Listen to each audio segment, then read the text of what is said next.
Hello and welcome to this video tutorial hosted by Adam Wignall of Strawberry 7. In this video, I'm going to show you something to look out for if you're using more than one screen but can only see an image on one of them.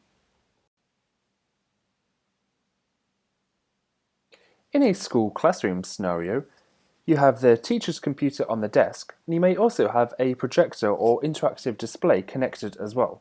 This is the second screen. Usually you'd want both of these screens to show the same image.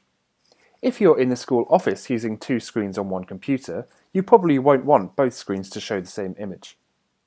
If you find that you can only see one of the screens and you have already checked that everything is turned on and there are no cables that are loose, then here's something that might help.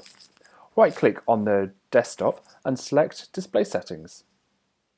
You can see here if your computer has detected multiple displays. Scroll down to where it says multiple displays and have a look at these options here.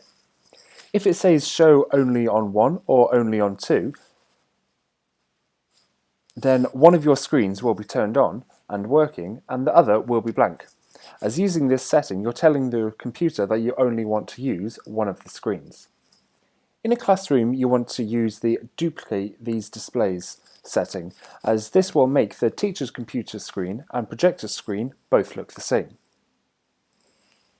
If you have this set to extend these displays, then both screens will be turned on, and you'll see that your desktop icons are only on one screen.